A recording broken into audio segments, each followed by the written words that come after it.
Aquí comienza Tupahue, un programa que aborda la identidad de los pueblos originarios y su espacio dentro de la sociedad actual. Radio Recabarren, la radio de las trabajadoras y los trabajadores de Chile. Mari Mari Compupeñí, Mari Mari Compulamien, Mari Mari Compuche. Bienvenidos a Tupahue, espacio radial mapuche de Radio Recabarren, de la Central Unitaria de Trabajadores. Estamos como todos los viernes acá, con una grata compañía, nuevamente una visita de un amigo antiguo, ¿cierto? Un guarriache, dirigente guarriache, toda una trayectoria de lucha acá en la ciudad, nuestro Peñi Ricardo Conill. Mari Peñi. Mari Peñi, gracias por la invitación, Arturo. A ti hace tiempo que no nos veíamos en realidad porque vino el tema de la pandemia, después vino el tema del encierro, obligado y no obligado, pero vino el tema del encierro. Entonces ya hace también, 3 años serán más o menos. Sí, más o menos, claro. Y echándolo de menos porque una vez estuvimos acá, al principio en Radio Recabarren, acá estuvimos en la inauguración y usted trajo su guitarra y cantó. Sí. Buenos recuerdos. Ya llevamos 6 años acá en Radio Recabarren, acordándonos, ¿cierto?, de distintos personajes, de distintos líderes, lideresas que hemos tenido acá en el programa. Y un saludo para todos ellos, para todas ellas. Agradecidos de su buena disposición siempre de conversar con nosotros acá en la radio. Radio, un instrumento importante de comunicación alternativa ante la contaminación de los medios hoy día, de medios de comunicación que están todos, ¿cierto?, con los intereses de los poderosos. Claro. Es difícil que puedan comunicar algunas de nuestras novedades, de nuestras actividades o de nuestra posición respecto a lo que hoy día sucede en Wallmapu, una zona que hoy día está militarizada. Se acerca este año que es año electoral, vamos a ver todas las promesas que hacen los candidatos y todas esas cosas que tenemos hoy día como mapuche inserto en una sociedad que nos discrimina, que nos legitima, que nos deja ahí al final, principalmente en política pública. Así que para nosotros, Ricardo, es muy interesante hoy día conversar contigo, conocer tu persona, ver de dónde viene tu familia y qué es lo que está haciendo hoy día la ciudad, o sea, en el plano de una dirigencia que es compleja, primero del reconocimiento de como mapuche en la ciudad, principalmente aquellos viejos nuestros antiguos, nuestros padres que cuando llegaron acá en el tren, ¿cierto?, la inauguración del tren del ferrocarril a Santiago, se encontraron con un mundo totalmente distinto que los discriminaba por cómo hablaban, el acento, hablaban medianamente el español. Pero hoy día ya esa etapa la superamos. ¿Cómo sí ves tú hoy día la situación nuestra, Peñi Ricardo, como guarriache conviviendo aquí en la ciudad? Bueno, Peñi Arturo, agradecer a la CUT. Yo soy un admirador de lo que significa la CUT y lo que implica la Central Unitaria de Trabajadores. Le ha costado, sí, un tiempo esta parte a la CUT, pero yo creo que es un aporte que es sensible, es palpable. Y agradecer también que nos den este espacio para tenerlo, ya que este espacio no lo tenemos en la radio de cobertura ya más masiva o con financiamiento empresarial. Entonces, nosotros los mapuches no lo tenemos. Antiguamente, en el periodo de la dictadura, teníamos radios que nos hacían la apertura y de una u otra manera nosotros podíamos, como mapuche guarriache o mapuche de la ciudad, plantear nuestro planteamiento.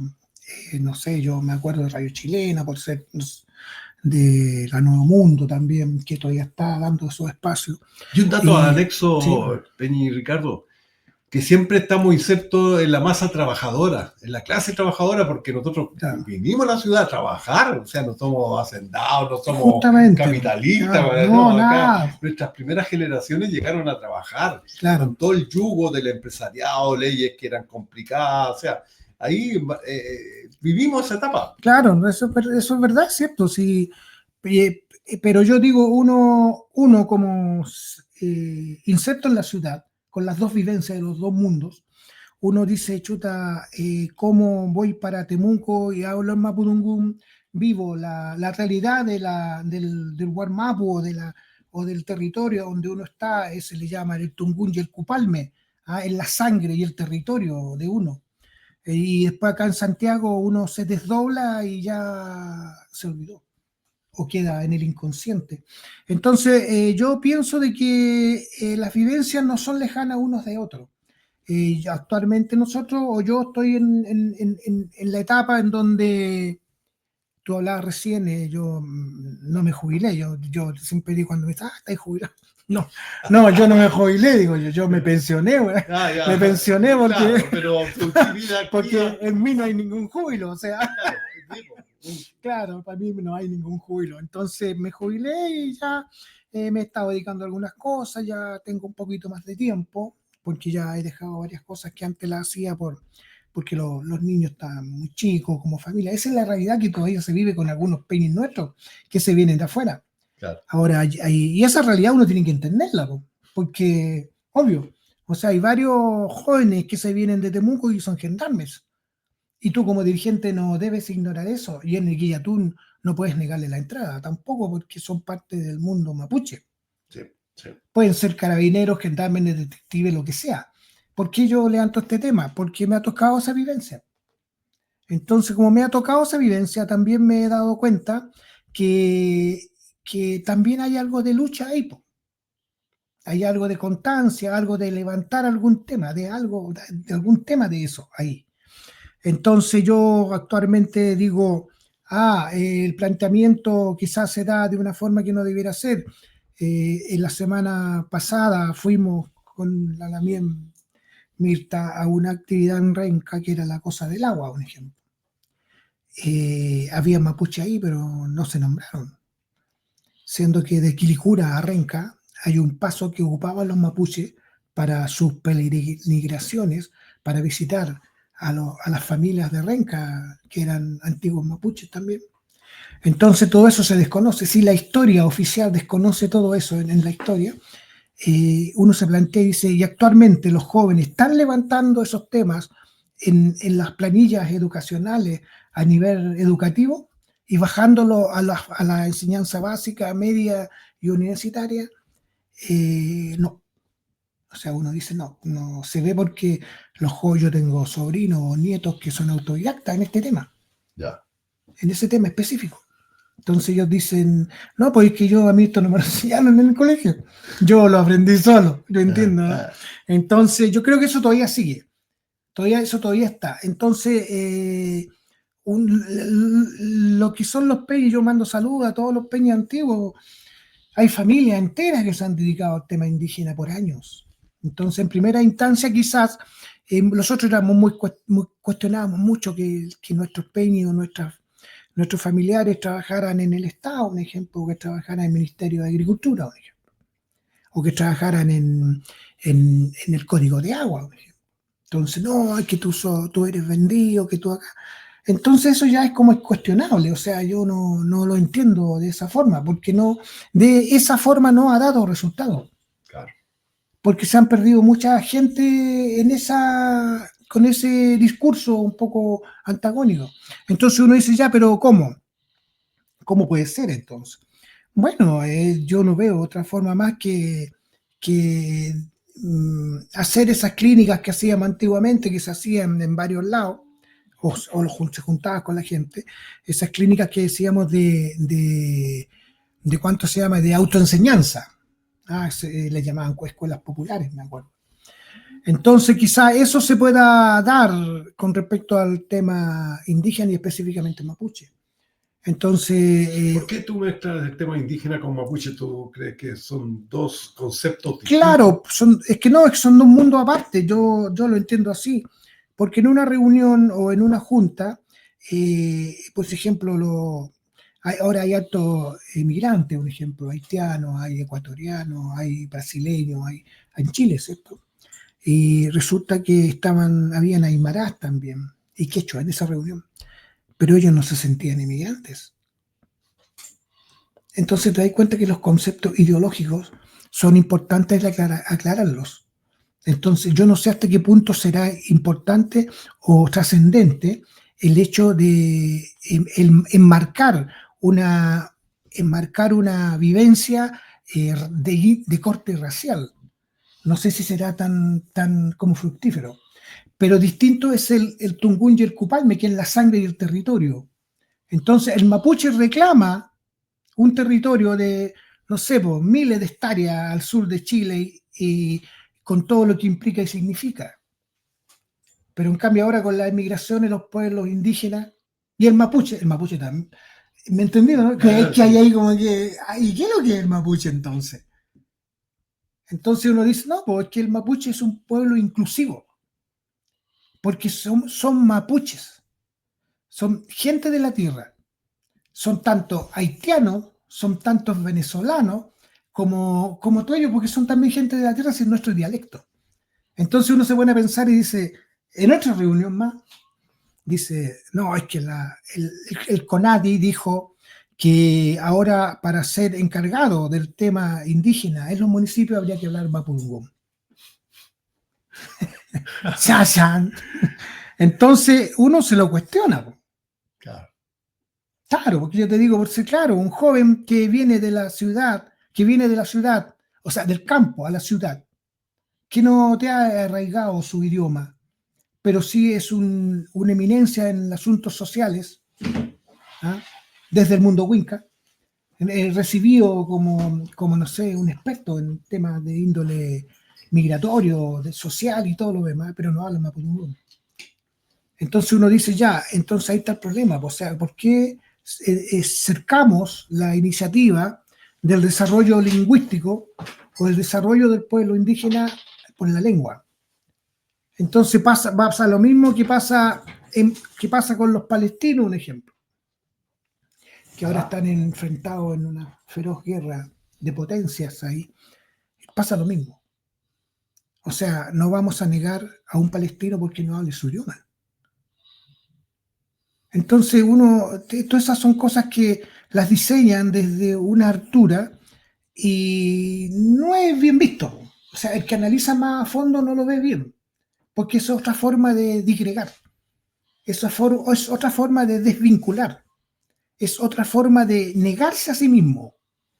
Y cuando uno se nega a sí mismo, niega a su padre y niega a su madre y a sus hijos. Y eso de fondo es complicado, es complicado. Ahora yo he visto jóvenes sí con un muy buen discurso, pero falta la práctica, porque no mueven gente. Entonces yo hablé mucho tiempo atrás con la familia Painequeo, un ejemplo de acá de Peñalolén. Claro, yo llegaba con 15, con 30 personas, representantes de familias mapuches. Allá mismo en Quilicura, nosotros éramos ¿cuántos? Nos juntábamos ya 60 familias mapuches. Nosotros movíamos gente. Pero resulta que también eso tiene ¿cuánto se llama? Eso es lo que da legitimidad a la acción o a las cosas que uno quiere hacer.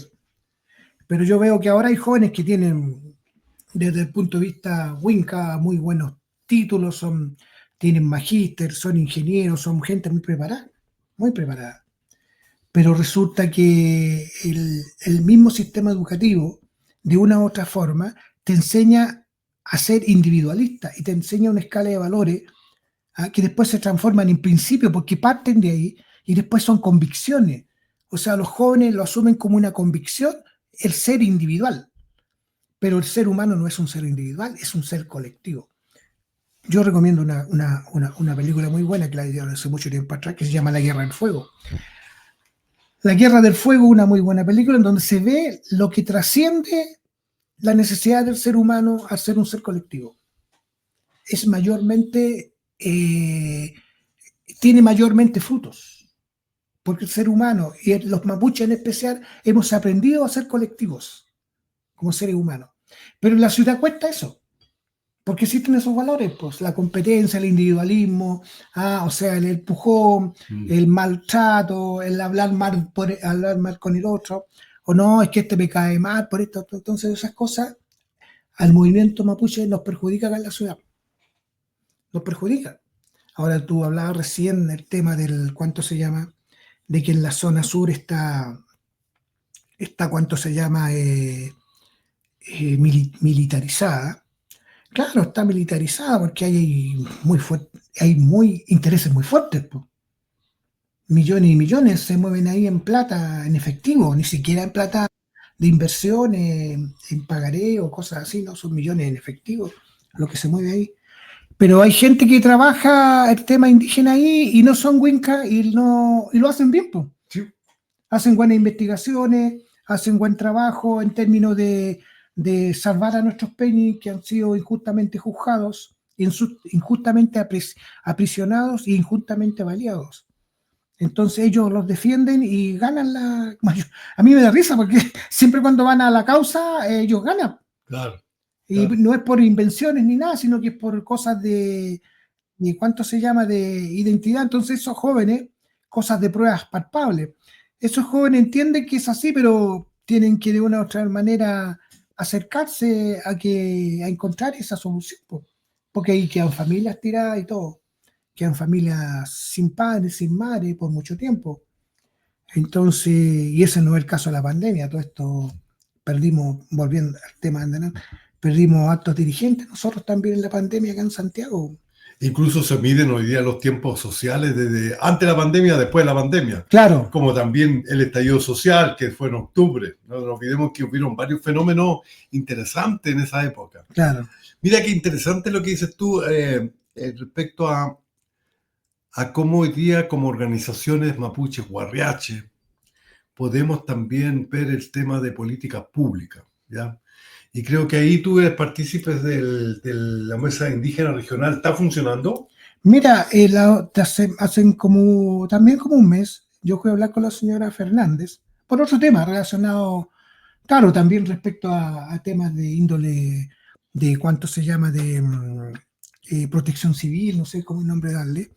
Fui a hablar de ese tema y hablamos ese tema de la mesa indígena. La mesa indígena no está funcionando actualmente.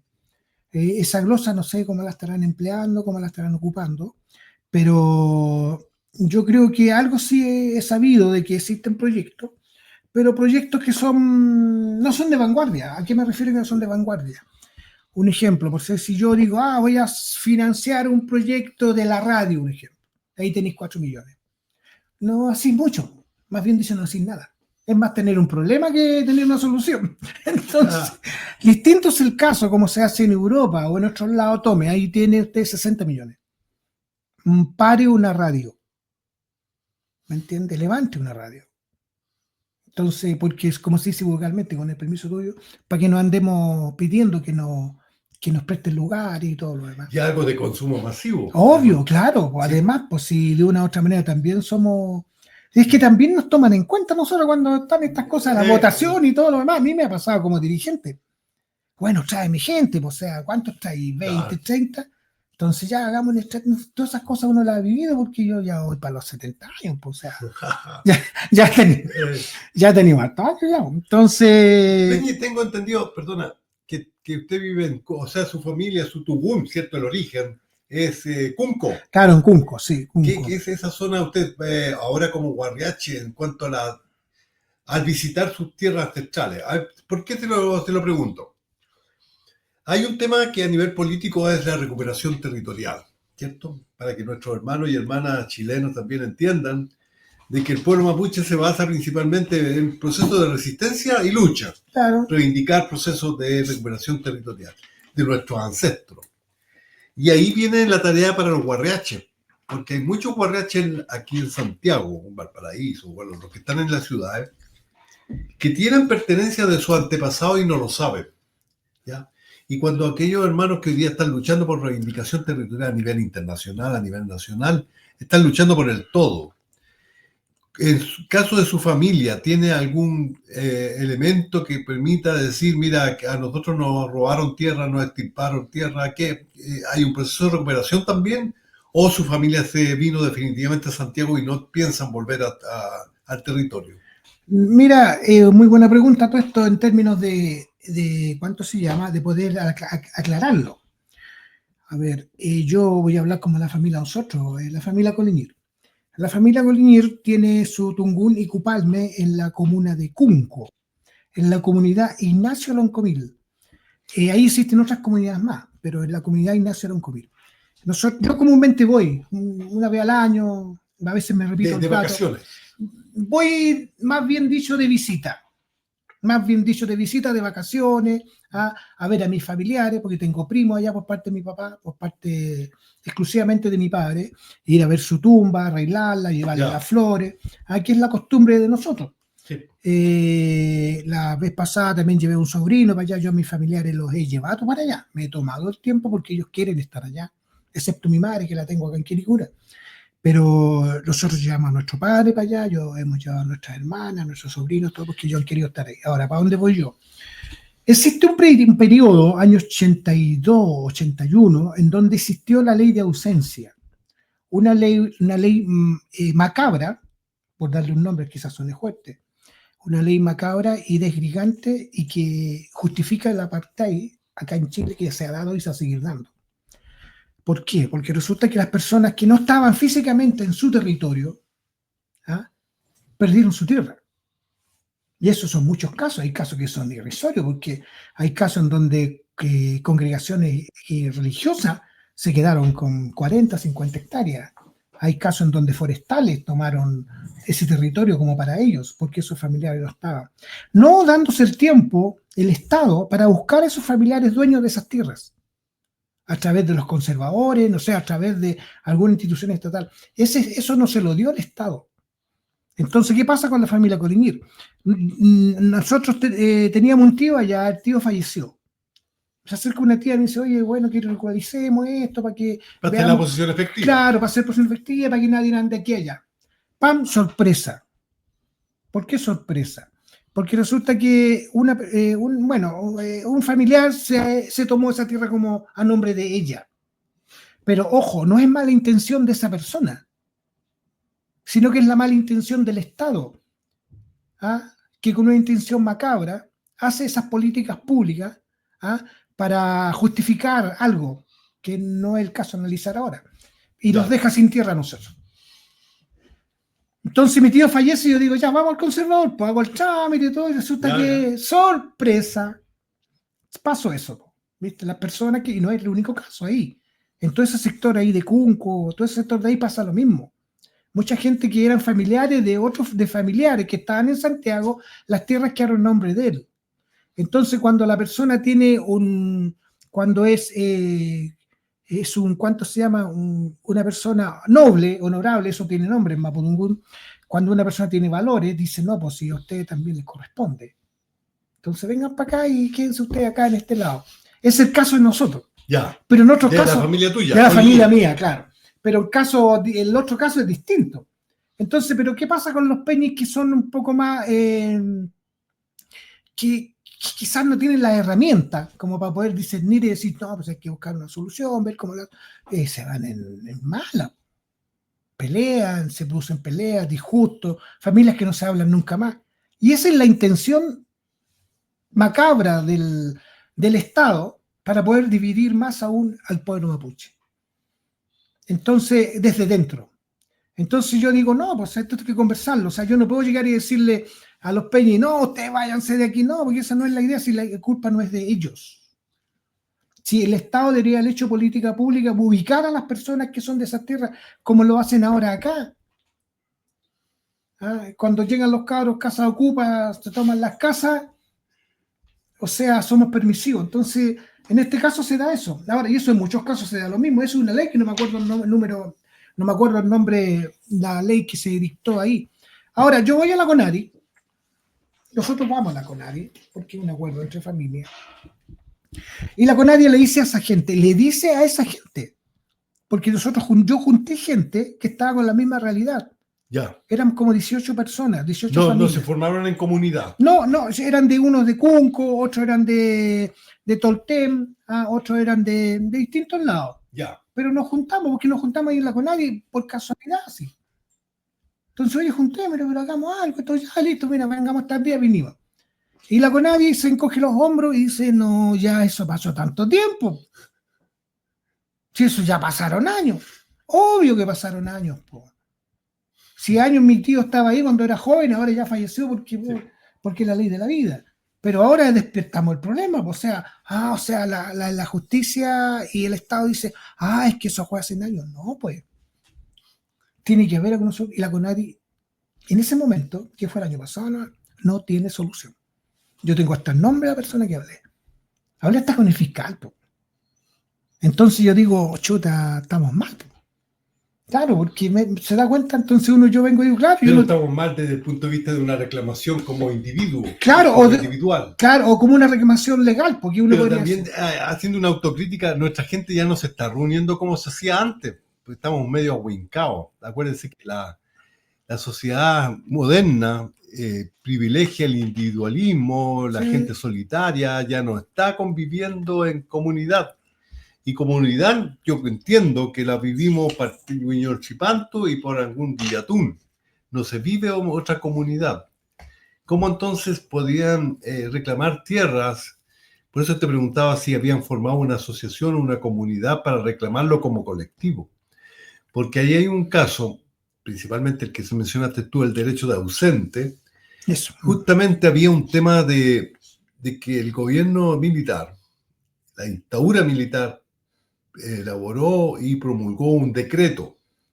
Y ese decreto decía, más o menos, para que nuestros hermanos y hermanas nos entiendan, hermanos de la sociedad civil chilena, tenía un propósito de compensar una cantidad enorme de territorio, ¿ya? Una ley que tenía que regularizar. Y el concepto comunitario de propiedad que tenía el pueblo mapuche en el inconsciente y en su manera cómo se relacionaba con la ciudad, cambió drásticamente. Se le dio el rol de propiedad privada, o sea, propiedad individual.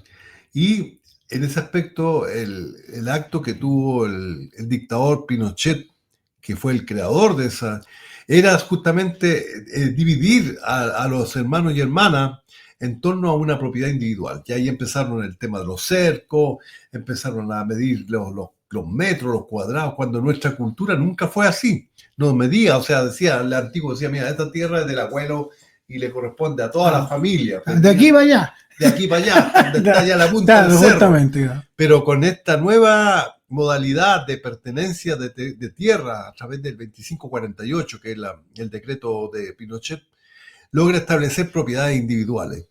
Y ahí viene la pérdida nuestra, porque aunque tú quieras volver a tu territorio, es difícil de mencionar cuánto es lo que te corresponde en cuanto a hectárea, en cuanto a metro. Asumiendo también que hay usurpaciones de vecinos blancos, o sea, vecinos huinca, no necesariamente vecinos mapuche. Entonces hay una pugna hoy día relativo a lo que son el concepto tierra. Claro, yo te agradezco que me des ese decreto, porque yo sé que existía, pero no sabía el número. Ahora, mira, sí, eso es lo que se palpa, pero a ver, imagínate todo lo que genera una actitud de ese tipo en las familias, mapuches o no mapuches. Porque actualmente mucha de nuestra generación del año 60, 65, que ya tenemos como 70 o 60 años, muchos padres de ellos han fallecido. Y ojo, porque se está dando algo muy especial que está como en un submundo, está como que no se ve, pero se está dando también en Santiago con las propiedades que se compraron a través de gobiernos democráticos, que fue la Corvi, ahí fue el Serviu, y fueron otras instituciones más, en donde las familias pelean por sus casas. Uh-huh. Y en donde el Estado no tiene una solución firme y real con respecto a eso. Es por el mundo Huinca. Ahora, por el mundo de nosotros, de los mapuches, de Guarmapu, claro, pero resulta que se produce un anticuerpo. ¿Por qué? Porque a mí me dicen mis primos, Ricardo, ¿sabes? Mira, la comunidad se junta acá en Temún, en Cunco, y resulta que nosotros nunca los toman en cuenta. Entonces, ese latigazo o ese desconocimiento a un hermano mapuche también duele. Sí, sí. A ellos también les duele. Entonces, uno no puede llegar y decir, chuta, ¿y por qué no los llaman? No, porque ellos dicen que nosotros no somos de aquí. No, pues ustedes no son de aquí, pues eso ya se sabe. ¿Sí? Ya, sí, claro, claro, pero son mapuche. Entonces, nosotros decimos, pero nosotros estamos de acuerdo que ustedes estén aquí. Pues. Si son 24 hectáreas, pues, o sea, hello. Claro. Ya casa mía mide ¿cuánto? Mide, no sé, pues 62 metros cuadrados. ¿Ya tienes casa ya? Sí. Claro. Entonces yo les digo, entonces yo no voy a estar peleando con mi primo por esto. Si yo no voy a venir para acá a trabajar la tierra, pues si ya tengo mis años y mi hijo, chuta, lo veo complicado. Entonces todo un tema, pero lo que genera eso es lo que usted dice, el individualismo, el egoísmo, todos esos antivalores que genera la sociedad a las familias a nivel nacional son perjudiciales. Porque Sí. si uno no tiene una actitud crítica, ni autocrítica, porque también la autocrítica Ujú. es tan válida como la actitud que uno puede tener crítica hacia el otro, no va a avanzar nada mucho. Y entonces las familias dijeron, ya, los vamos a juntar, y este año los vamos a juntar de nuevo, o sea, este año para enero. Ahí nos vamos a juntar, mis perspectivas son irme para allá, yo estoy yendo constantemente a Temuco, ya estoy viendo dónde me voy a quedar, ahí está, y ya, después ya radicarnos nosotros en Temuco y de ahí estar yendo para allá a la comunidad. Su tierra está en proceso de regularización entonces. Ya está medido, está catastrado. No, está ahí. Está como Va a ser el trámite. Claro, lo que pasa es que como esas tierras son tierras de comunidad, porque es la comunidad Ignacio Loncomil, son tierras de propiedad colectiva. Sí, po. Lo que existía antes, pues, si antes era Sí, así, sí, pues, sí, pero- si antes las propiedades casi, sobre todo para el mundo mapuche, eran todas colectivas, Todas conectadas. porque existía el trancanto, un intercambio, existían todos esos valores que ahora ya no se ven, pues. En absoluto. Entonces, para nada. Dejáis tú una mercadería en un, no sé, pues en un cerco, pasa uno y te lo roba, po. Antes no, po. Entonces, eso hay que regularizar todo eso. Sí. Hay que regularizarlo y el Estado debiera, la CONADI, yo lo que entiendo, a lo mejor es mi ignorancia, pero la CONADI lo que está haciendo es entregarle tierra a los peñis, pero no regularizando lo que con el permiso suyo, ¿no? El patinazo que se pegaron, Sí. ¿cierto? Claro, porque debería decir, no, yo voy a regularizar esto, porque y ninguno que ha estado en la CONADI, que yo entienda, lo ha hecho de una forma seria. O sea, que diga un director de la CONADI que me diga a mí, no, es que yo lo hice en este proceso, en este, yo hice para regularizar toda esa situación. Pero resulta que quedaron todos colgando porque había gente que todavía no fallecía.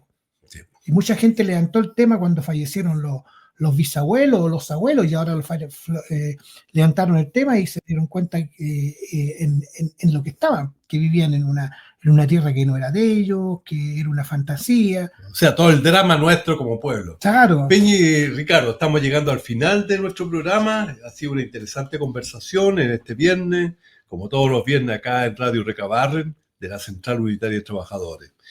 Creemos que el aporte que ha hecho usted, Peñi, ha sido importante dentro de nuestra generación y también un ejemplo para las que vienen, ¿cierto? Porque hay que estar atento a todo lo que son las dificultades de relación con el Estado, la relación con el diálogo. Pronto vamos a tener un informe sobre la verdad y el informe de paz y entendimiento que está ya como programado para fin de mes.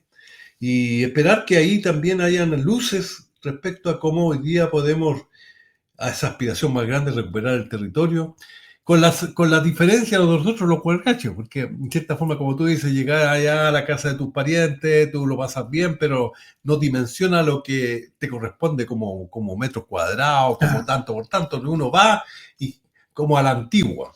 El que la tiene clara ya es el Peñi que está cuidando el terreno, porque Claro. ya está regularizado a nombre Claro, de él, claro. con alambrada y todo. Entonces No, esperamos hoy día, a partir de nuestro programa, Peñi, seguir compartiendo conversación, compartiendo nuestras vivencias. Usó dos términos importantes que nos sería interesante para que nuestros pupeños también y nuestros hermanos no mapuche puedan también entender. Hablaste del tugún. ¿Qué es lo que es el tugún? Bueno, es el cupalme es la sangre y el tungún es el territorio de donde viene uno. O sea, ya. yo vengo de tal parte. La localidad. Claro, por ejemplo, tú vienes de Cunco. Es como el Yusol y Yusole le llaman en ese idioma, en el idioma de la religión católica. El territorio y la sangre. ¿Me entendió? ¿No? Yo vengo de ese territorio y tengo esa sangre porque mis familiares vienen de ahí. Ya. Ahora, yo quería acotar algo en chiquitito si alcanzamos. Fíjate que como tema porque el Estado no ha sido consecuente con la reivindicación de la pérdida del territorio del pueblo mapuche. No ha sido constante, si bien se han dado algunas luces y todo lo demás, totalmente de acuerdo, pero no ha existido la restitución real. Fíjate que actualmente que recién tocamos el tema de las casas Corvin antiguas, los gobiernos pasados y todo lo demás, resulta que actualmente se hace en una conversación, una reunión de población, de barrio, se me acerca un amigo y me dice, oye, bueno, mira, hay estas casas fiscales que no se ocupan. Hay casas fiscales en varios lados a nivel de Santiago y de la región metropolitana que están desocupadas, en donde antiguamente vivían militares que venían a hacer sus cursos de otros lados. Sí. No es que, pero puede existir una forma reivindicativa con respecto a eso. O sea, que hay jóvenes que quizás perdieron su tierra y ya perdieron su Tungún y Cupame porque los familiares fallecieron, ya no tienen a nadie y todo lo demás, pero todavía está la herida clavada de la usurpación territorial del pueblo mapuche. El Estado debería decir, no, Peña, usted no tiene casa y tiene una casa. Pero ahí viene una contradicción de nuestro movimiento, Peñi, porque hablamos de reivindicación territorial y no sabemos exactamente cuáles son nuestros derechos territoriales con respecto a nuestras familias de origen. Porque uno puede tener la película clara, decir, mira, yo tengo 4 hermanos, los 4 hermanos tendrían que subdividir 40 hectáreas, tanto hoy día me correspondería. Ahí está, conservador de bienes raíces. Claro, sí. Pero cuando hablamos de reivindicación territorial, que estamos hablando de palabras mayores, una reivindicación de tipo político, donde el Estado reconozca o reconoce en cierta forma parcialmente lo que fue el informe de Nuevo Trato en el gobierno de Lago, donde se dimensionaron aproximadamente 500.000 hectáreas para regularizar en un periodo determinado. Ahí faltó quizás la mano de algunos de nuestros dirigentes para seguir haciéndole el seguimiento. Pero hoy día el tema de la paz y entendimiento está hablando de otra cantidad de hectáreas, está hablando alrededor de 700 y 1.100 hectáreas. Ahora, lo importante para nosotros pubeños, pues también que vivimos en la ciudad y que ya estamos ya acostumbrados y dejando Gualmapu solamente para las vacaciones, es saber qué es lo que queremos realmente como tierra, porque hoy día vamos a empezar a conocer la estadística del censo, que va a ser muy interesante, muy interesante. Ahí ya seguimos, anticipamos, ¿cierto?, el próximo programa poder hablar sobre lo que se viene con el resultado del censo, donde el censo anterior se identificaron como indígenas más de 1.700.000. O sea, aproximadamente el 7% de la población chilena se autoidentificó como indígena. Elementos y datos clave, principalmente ahora que estamos en el proceso de elecciones. No te olvides que tenemos a las presidenciales, las diputadas y los senadores. Todas juntas. Así que, Peñi y Ricardo, fue muy interesante conversar con usted. Esperamos, volver con usted en una fecha próxima y comentar. Y ojalá trajera la guitarra también para que le deleitara a nuestros auditores, ¿cierto? Con alguna nota, alguna canción suya. Así que agradecido, Peñi, y nos vemos el próximo viernes. Bien, Peñi, gracias por todo y éxito. Bien, gracias. Nos vemos el próximo viernes. Peucayal, Compuche. Esto fue Tupahue, un programa que aborda la identidad de los pueblos originarios y su espacio dentro de la sociedad actual. Radio Recabarren, la radio de las trabajadoras y los trabajadores de Chile.